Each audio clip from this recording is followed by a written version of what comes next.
Oke, assalamualaikum warahmatullahi wabarakatuh. Ya, ketemu lagi dengan saya Tantri. Pada siang hari ini kita akan belajar tentang perubahan-perubahan yang terjadi pada lansia. Jadi, kalau sebelumnya kalian sudah belajar perubahan-perubahan fisik apa saja sih yang terjadi ketika seseorang itu bertambah tua, misalnya dari kulitnya mulai keriput, pendengarannya mulai berkurang, pandangan matanya mulai agak berkabut gitu ya. Nah, ternyata bukan hanya perubahan fisik yang menyertai lanjut usia ini, tetapi juga ada perubahan-perubahan baik itu secara psikologis ataupun sosial yang terkait dengan penuaan gitu ya. Ya, sebenarnya saya ingin melakukan aktivitas ini ya, Jelly Baby Tree, tapi nanti kalian akan bisa temukan di My Class, nanti akan saya buka di discussion, nanti kalian akan menggambarkan apa yang kalian rasakan hari ini, kemudian nanti di-share dengan teman-temannya kenapa kalian memilih misalnya apakah Jelly Baby nomor 1 yang tampak mulai memanjat pohon, atau yang nomor 9 kelihatan senang sekali, atau oh kok hari ini saya agak mager ya kayak nomor 5, atau misalnya agak cemas kayak nomor 8. Nah, nanti kalian bisa share di My Class juga gitu, di forum yang sudah saya buka. Nanti kalian bisa tuliskan di sana dan alasan kenapa kalian memilih Jelly Baby nomor tersebut gitu ya. Jadi ini sekedar ice breaking saja gitu ya. Oke, kita langsung mulai saja. Jadi saya yakin di kuliah-kuliah sebelumnya sudah banyak dijelaskan ya oleh dosen-dosen lain apa definisi dari lansia itu, kemudian batasan usianya seseorang itu dikatakan mulai manula atau lansia atau lanjut usia itu sejak usia berapa gitu ya. Jadi kalau di literatur yang dinamakan sebagai elderly atau lansia itu biasanya adalah individu-individu yang usianya di atas 60 tahun gitu ya. Jadi biasanya ini juga usia-usia di mana seseorang itu mulai memasuki usia pensiun, usia yang tidak produktif lagi ya, baik itu secara fisik, secara ekonomi, maupun secara sosial gitu. Nah, berdasarkan data dari World Population Prospect tahun 50 sampai 2050, jadi data 100 tahun ini ya, jumlah atau proporsi lansia yang ada di negara berkembang ini ternyata peningkatannya sangat pesat gitu ya, jika dibandingkan dengan peningkatan jumlah lansia yang ada di negara maju. Nah, jadi ternyata kok speed pertumbuhan lansia kita itu sangat cepat. Kalau di negara maju itu rate-nya kayak sekarang di negara-negara barat ini misalnya jumlah lansianya memang proporsinya sudah besar gitu ya, karena di sana usia harapan hidupnya panjang, tinggi gitu ya, karena di sana pelayanan kesehatannya sudah bagus, kualitas hidupnya juga sudah bagus, kemudian mereka dapat akses jaminan sosial, jaminan kesehatan, sehingga makanan juga bagus gitu ya. Nah, sehingga hal tersebut akan memperpanjang usia harapan hidup. Sedangkan jumlah kelahiran itu sekarang ternyata semakin mengecil gitu ya. Kalau orang di negara barat itu mereka sepertinya agak enggan gitu ya untuk berkeluarga atau memiliki keturunan, itu biasanya eee, masih berbeda dengan di negara berkembang. Jadi yang negara maju tadi agak sudah malas-malesan gitu, sampai di beberapa negara kalau seseorang itu mau menikah, punya anak, itu mereka akan dibayar semuanya, ditanggung oleh negara gitu. Nah, kemudian dari data tadi juga diketahui bahwa mulai tahun ini ya, tahun kemarin malahan ya, 2020, jumlah populasi lansia di negara berkembang itu 70% world elderly population itu, jadi 70% total lansia itu akan tinggal di negara berkembang.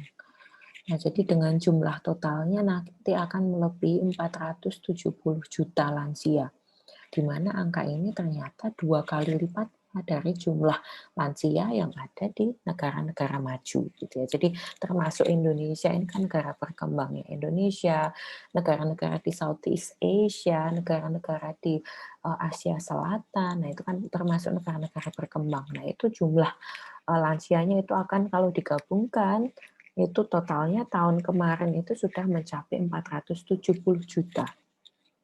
Di mana jumlah ini ternyata 2 kali lipatnya dari total lansia di negara maju. Gitu. Karena tadi perkembangan atau penambahan yang sangat pesat tadi ya. Oke, lalu tadi sudah sedikit saya singgung bahwa ternyata salah satu faktor penyebabnya yang menyebabkan peningkatan yang pesat tadi atau perubahan pola dari populasi lansia tadi, itu termasuk tadi adanya penurunan pesat dari fertility atau kelahiran dan juga kematian di usia dini. Nah, hal ini kan juga dipengaruhi, di negara berkembang kayak di Indonesia sekarang berarti status kesehatannya semakin baik gitu ya. Misalnya status gizinya semakin baik, kualitas hidupnya semakin baik sehingga usia harapan hidup penduduknya di negara-negara berkembang tadi juga semakin panjang. Di satu sisi ini hal yang bagus gitu ya, karena wah berarti kalau pelayanan kesehatan bagus kan berarti usianya jadi panjang gitu ya Bu, UHH-nya jadi meningkat gitu.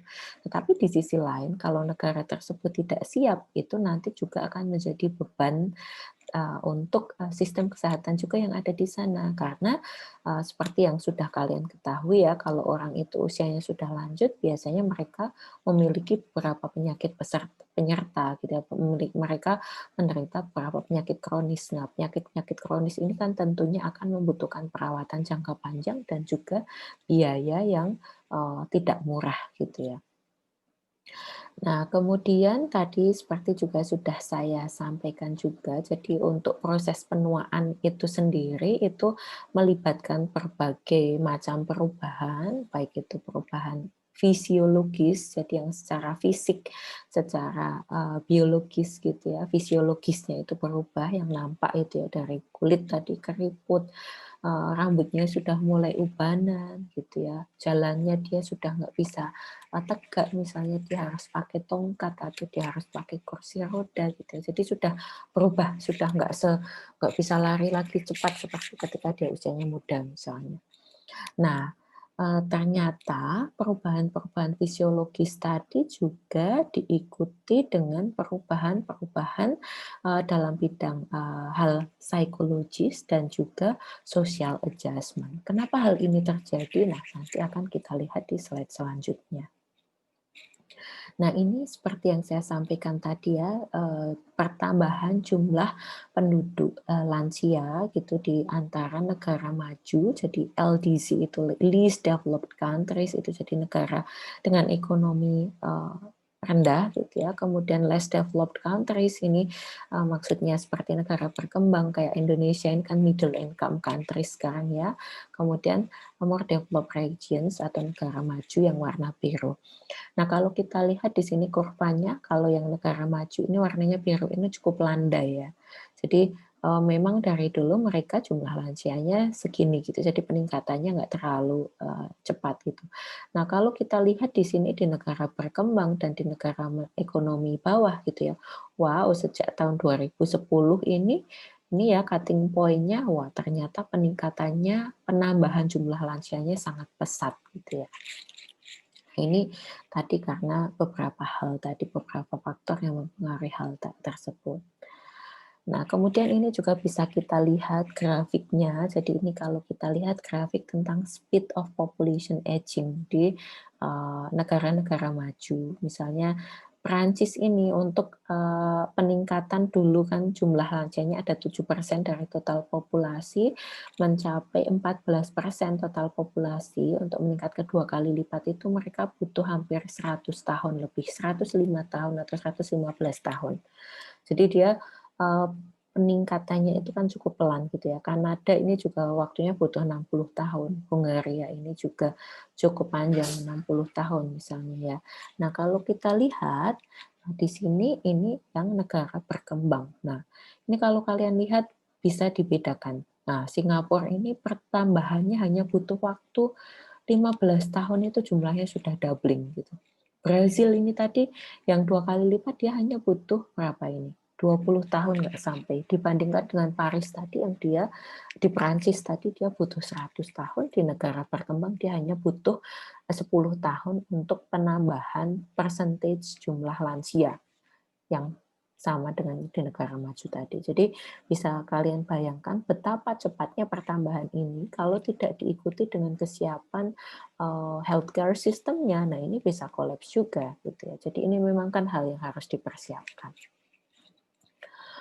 Oke, tadi sudah saya singgung. Jadi ketika seseorang itu mengalami penuaan, itu masuk usia lansia, tidak hanya perubahan fisiologis yang terjadi, tetapi perubahan-perubahan psikososial. Nah, hal yang pertama adalah life satisfaction atau kepuasan terhadap hidup gitu ya. Jadi ada riset yang menyatakan semakin seseorang itu bertambah usia, semakin menurun tingkat kepuasannya terhadap hidup. Karena kan bisa dibayangkannya ketika seseorang itu bertambah usia, itu kayak dia kadangkala apalagi dia sudah masuk usia-usia 60 tahun, 65 tahun, kadang mereka sudah mulai pensiun, kadang sebagian sudah kehilangan pasangannya gitu ya. Kemudian dia kadangkala udah ditinggal anak-anaknya keluar kota, pergi di mana sudah dengan keluarganya masing-masing sehingga mereka merasa kesepian gitu ya. Nah, hal-hal tersebut akan mempengaruhi life satisfaction-nya mereka. Jadi, kadangkala itu yang menurunkan life satisfaction-nya mereka. Maka di usia lansia ini kadangkala kita juga harus perhatikan bagaimana living arrangement-nya. Tentunya life satisfaction-nya kadang akan berbeda antara orang yang mempunyai sosial ekonominya tinggi dengan yang rendah. Walaupun itu belum menjadi patokan yang pasti gitu ya. Tapi dari hasil riset yang ada di Taiwan dan di beberapa negara lain menunjukkan semakin seseorang itu bertambah usia tua, life satisfaction-nya itu malah semakin menurun, bukan semakin naik gitu. Jadi berkebalikan.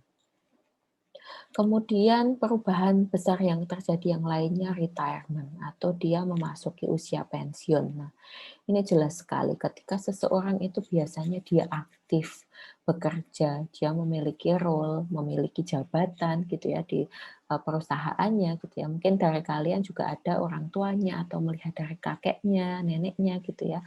Nah, ketika dia tiba-tiba yang biasanya aktif, merasa dibutuhkan, dia mempunyai peran yang besar untuk pengambilan keputusan misalnya di perusahaannya, tiba-tiba dia pensiun, tiba-tiba dia dari from hero to nothing gitu ya. Jadi dari yang tadinya pejabat menjadi bukan siapa-siapa.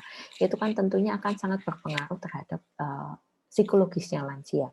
Maka kalian pasti sudah sering mendengar tentang post power syndrome itu apa. Nah, itu salah satu alasannya karena misalnya dia ada retirement, ada perubahan peran sosial di masyarakat yang tadinya dia sangat aktif, dia menjadi bukan siapa-siapa atau dia sudah tidak bisa terlibat aktif seperti dulu gitu.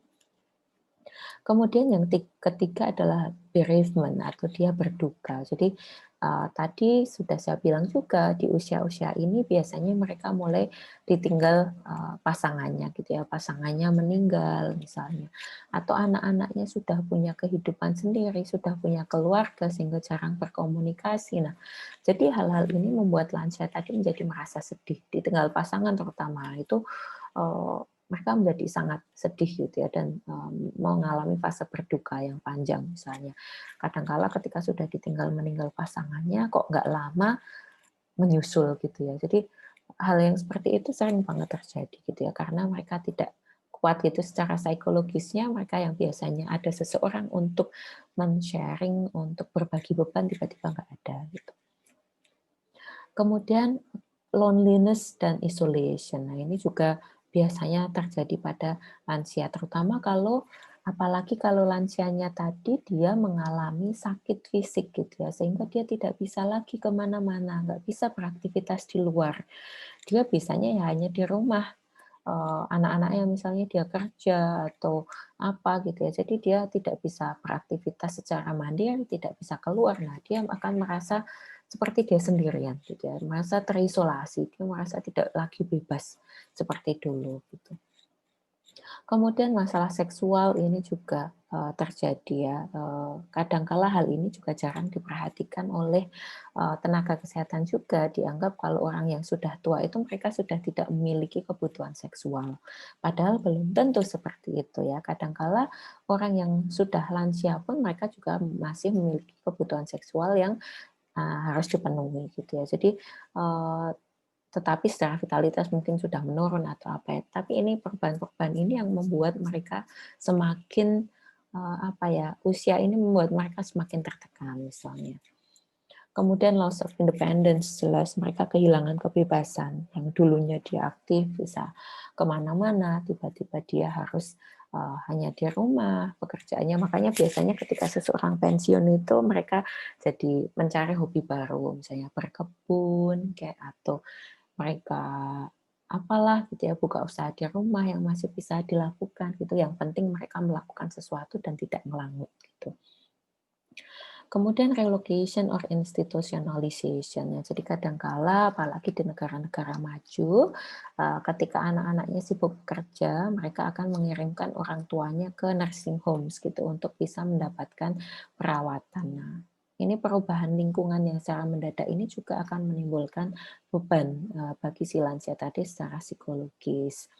Kemudian takut akan kematian gitu ya ketika dia usianya sudah tua, maka dia sudah bisa membayangkan, oh mungkin saya akan meninggal sebentar lagi gitu ya, apalagi dia sudah ditinggal pasangannya, mungkin dia merasa belum siap atau apa gitu ya. Jadi dia sudah ada perasaan untuk takut untuk misalnya akan kematian itu sudah di depan mata gitu istilahnya. Nah, kemudian ini ya, isu-isu atau masalah-masalah yang mungkin dihadapi ketika seseorang itu bertambah atau mengalami penuaan.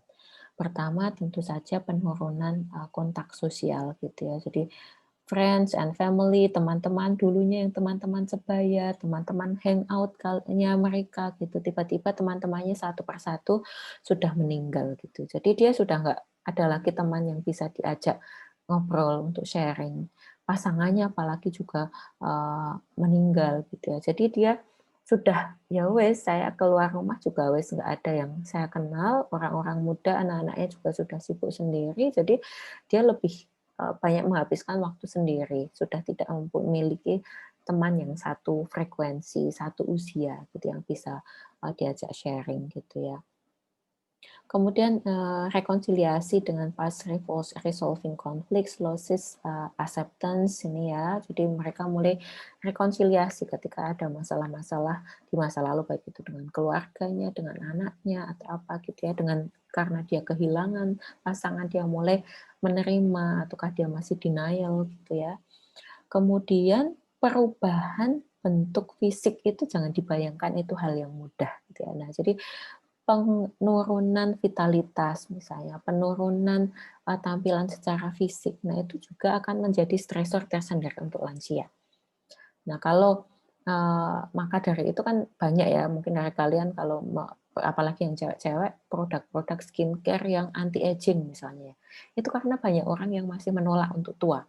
Mereka tidak mau tampak tua gitu ya. Jadi perubahan fisik tadi kok saya kulitnya mulai keriput gitu ya. Dia akan mulai panik gitu, misalnya dia mulai sedih gitu ya, itu membuat mereka menjadi beban moral atau beban psikologis sendiri gitu ya. Kemudian perubahan peran atau yang biasanya apa yang dia lakukan baik itu peran di masyarakat atau perannya di tempat kerja yang membuat mereka itu merasa lebih berarti itu tiba-tiba nggak bisa lagi dilakukan karena mereka sudah pensiun, mereka sudah tidak bisa beraktivitas bebas seperti dulu kala karena dia kondisi fisiknya tidak memungkinkan. Nah, itu akan membuat mereka merasa tidak berarti atau saya kok nggak ada gunanya juga saya hidup misalnya sampai kayak gitu. Kemudian ketika misalnya kadangkala kalian yang masih muda-muda sampai kebingungan kapan sih saya bisa piknik kok tugas kuliahnya nggak habis-habis ya, kok kerjaan nggak habis-habis ya. Lah kalau ketika dia sudah pensiun justru dia kebingungan, saya harus ngapain lagi ini kok saya di rumah terus waktunya terlalu banyak waktu luang dan dia bingung mau diapain gitu. Nah itu juga akan menjadi beban psikologis. Maka juga lansia ini sangat common sekali atau hal yang biasa terjadi depresi di usia lanjut atau late life depression seperti yang kemarin sudah kalian bahas di tutorial. Nah, jadi ini contohnya ada, nanti kalian bisa baca-baca ya beberapa publication gitu ya. Psychosocial Challenge and Care of Older Adult with Diabetes. Nah, jadi apa sih tantangan psikososial untuk merawat orang-orang lanjut usia ini yang dengan diabetes? Jadi sebagian besar dari mereka itu yang mengeluh itu tadi, aku nggak bisa lagi ngelakuin yang biasanya aku lakuin dulu, atau aku nggak bisa lagi jadi orang yang eee, seperti aku yang dulu gitu. Jadi dia sudah berubah secara perannya, secara kapasitas fisiknya memang sudah tidak memungkinkan gitu. Jadi banyak hal gitu ya. Jadi nggak hanya secara fisik tetapi secara perannya karena retirement tadi dia sudah berubah semua perannya di lingkungan, di tempat kerja, di keluarga itu sudah beda semua. Nah, kemudian, satu hal yang sangat sering terjadi juga masalah yang dihadapi oleh lansia itu adalah loneliness dan juga isolation. Nah, apa sih bedanya gitu? Kadangkala dua hal ini dianggap sama gitu ya. Isolasi itu ya loneliness itu sama gitu ya. Padahal itu sebenarnya adalah dua konsep yang berbeda. Isolasi sendiri kalau di sini dituliskan adalah separation from social or familial contact gitu. Jadi perpisahan dari kontak, baik itu kontak sosial atau kontak keluarga, eee, community involvement, peran dia di masyarakat atau akses ke pelayanan-pelayanan, baik pelayanan-pelayanan publik atau pelayanan-pelayanan kesehatan. Nah, kalau loneliness, itu bisa diartikan sebagai, individual personal subjective sense of liking these things. Jadi dia adalah perasaan subjektifnya dari si individu bahwa dia merasa, terisolasi, padahal belum tentu dia terisolasi gitu ya. Paham ya maksud saya? Jadi loneliness itu suatu perasaan subjektif yang dirasakan oleh lansia. Kadangkala dia sebenarnya hidupnya enak, dia dikelilingi oleh keluarganya, surrounded by people, tetapi dia masih merasa sendiri. Nah, itu jadi itu kayak perasaan subjektif itu. Pernah nggak ya kalian merasa ketika misalnya pas putus dari pacarnya misalnya ya, atau apalah gitu, kalian sangat sedih gitu ya, walaupun kalian ada di tengah keramaian kok rasanya saya itu sendiri gitu ya, Pak, benar-benar I'm on my own, I'm alone gitu ya. Nah, itulah yang dirasakan, kadang dirasakan oleh lansia itu seperti itu. Dia dikelilingi oleh banyak orang, tetapi dia merasa lonely atau merasa sendiri. Nah, jadi kalau isolasi itu memang dia benar-benar terisolasi, dia nggak ada keluarga, nggak ada teman, dia nggak bisa keluar rumah. Tapi kalau lonely itu kadang dia masih bisa keluar rumah, masih ada keluarga, masih ada teman, tetapi dia merasa sendirian. Dan itu banyak sekali dialami oleh orang-orang lanjut usia gitu ya. Jadi 7% dari total tadi lansia tadi biasanya mereka merasa lonely, dan 31%-nya ya kadang-kadang lah merasa lonely. Jadi kalau total ada 7% tadi. Kemudian kalau yang 11 sampai 17% ini mereka memang benar-benar terisolasi. Nah, ini sebenarnya datanya lama ya, dari penelitian tahun 2001 gitu ya, tetapi rate ini tadi, percentage ini tadi angkanya memang cukup stabil selama 50 tahun terakhir gitu. Apa faktor yang mempengaruhi loneliness tadi? Nah, itu bisa dari karena kondisi atau hal-hal personal seperti dia misalnya widowed atau dia eee, apa namanya, duda duda atau misalnya sudah ditinggal istrinya gitu ya, dia tinggal sendirian, atau dia tidak memiliki anak gitu ya. Jadi dia benar-benar tinggal sendirian. Kalau nanti kalian praktek gerontik di desa-desa itu banyak loh simbah-simbah itu yang tinggal sendirian, tanpa keluarganya, tanpa anaknya gitu ya, itu banyak dan mereka, eee, mengalami sekali, kondisi ini, tetapi memang kadang-kala masih banyak yang belum memperhatikan hal ini. Kemudian life events juga karena kejadian, di kehidupan yang membuat dia misalnya tadi tiba-tiba bereavement atau proses berduka, kemudian atau dia tiba-tiba harus pindah tinggal di nursing homes atau di panti sosial Tresnawarda, PSTW misalnya ya. Nah, jadi dia merasa lonely, kemudian dia karena kondisi fisiknya dia yang sudah sangat sakit, tidak sehat atau kondisi mentalnya juga, dan karena memang benar-benar dia mengalami isolasi secara fisik. Nah, misalnya sekarang ini kondisi lockdown, COVID-19. Nah, ini di negara-negara maju apalagi yang dengan strict lockdown kayak di UK, di Jerman, di negara-negara Eropa. Nah, itu banyak sekali peningkatan angka depresi, angka loneliness ini persentasenya naik drastis gitu ya, karena lansia-lansia ini kan di sana banyak yang tinggal sendirian, karena di sana individualistis ya. Ketika lockdown, dia benar-benar nggak bisa kemana-mana, dia harus tinggal di rumah, keluarnya diatur, diawasi oleh polisi. Nah, ini akan meningkatkan faktor resiko tadi. Dia menjadi depresi apa gitu ya. Nah, jadi hal-hal ini tadi yang mempengaruhi kejadian loneliness. Nah, lalu bagaimana strateginya atau apa sih yang bisa kita lakukan untuk membantu lansia yang mengalami tadi loneliness dan isolasi tadi? Nah, kita bisa memberikan pelayanan yang sifatnya baik itu one-to-one atau satu-satu gitu ya, atau kita bisa memberikan layanan yang sifatnya kelompok gitu ya. Kalau di UK itu ada namanya befriending scheme gitu ya. Jadi befriending scheme itu lansia yang tinggal sendirian nanti akan dikunjungi oleh social worker, misalnya setiap 1 minggu sekali atau setiap 3 hari sekali, yang akan membantu lansia tadi di rumah, misalnya atau sekedar datang untuk bercakap-cakap dengan lansianya supaya dia tidak merasa sendirian. Atau kalau pas kondisi lockdown misalnya ada telepon befriending, jadi social worker-nya tadi tidak datang ke rumah tetapi dia bercakap-cakap melalui telepon gitu ya. Dan biasanya social worker-nya ini juga akan membantu lansia apalagi kalau lansianya yang memang sudah nggak bisa mobile, nggak bisa aktivitas di luar, mereka akan membantu lansia ini untuk di rumahnya gitu ya, membersihkan, menyiapkan makanan dan segala macamnya.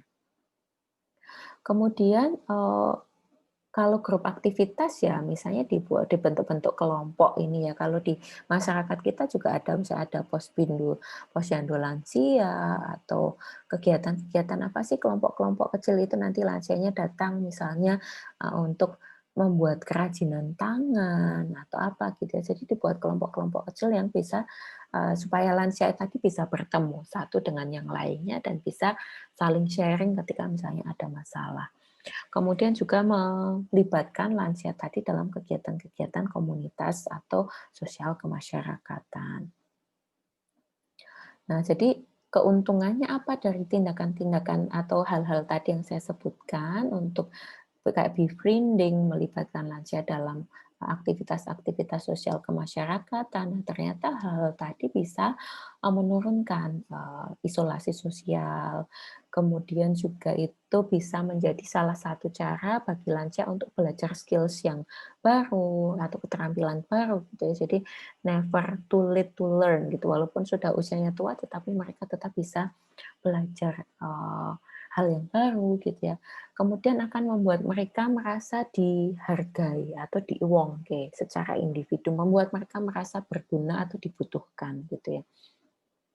Kemudian juga akan membantu lansia itu untuk tetap aktif gitu ya dan bisa berpartisipasi dalam inisiatif-inisiatif atau kegiatan sosial kemasyarakatan dan membuat mereka memiliki rasa sense of ownership juga karena tadi partisipan dalam misalnya kelompok tadi ya aktivitas kelompok tadi kan di encourage atau diminta untuk aktif gitu ya untuk dalam menyusun kegiatan-kegiatan yang di sana. Nah, mereka menjadi merasa memiliki gitu, ada rasa memiliki dari kegiatan-kegiatan tadi. Selain itu juga membuat mereka atau memberikan kesempatan untuk para lansia ini untuk membangun relasi atau jaringan sosial mereka dan juga untuk pembuka jalan untuk misalnya ada aktivitas-aktivitas lain yang bisa diikuti di skop yang lebih luas gitu. Nah, lalu kita sebagai perawat, apa yang bisa kita lakukan untuk membantu para lansia yang mengalami masalah-masalah psikososial ini, gitu ya.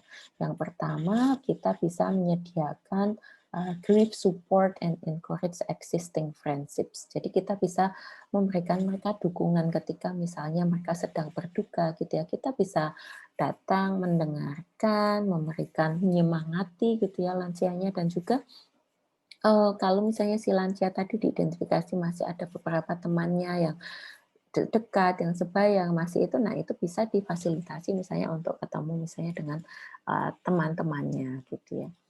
Kemudian dengan melakukan live review atau uh, live storybook. Nah, ini kemarin di tutorial juga sudah dibahas ya, dengan salah satunya dengan reminiscence therapy misalnya. Jadi dengan melakukan live review, apa sih yang sudah dilakukan di tahun ini gitu. Jadi mengenang kembali hal-hal yang sudah mereka lakukan ketika usia muda dengan menggunakan foto-foto misalnya, sehingga itu untuk memancing lansia untuk bisa bercerita tentang kehidupannya di masa yang lalu gitu ya, sehingga dia merasa tidak kesepian.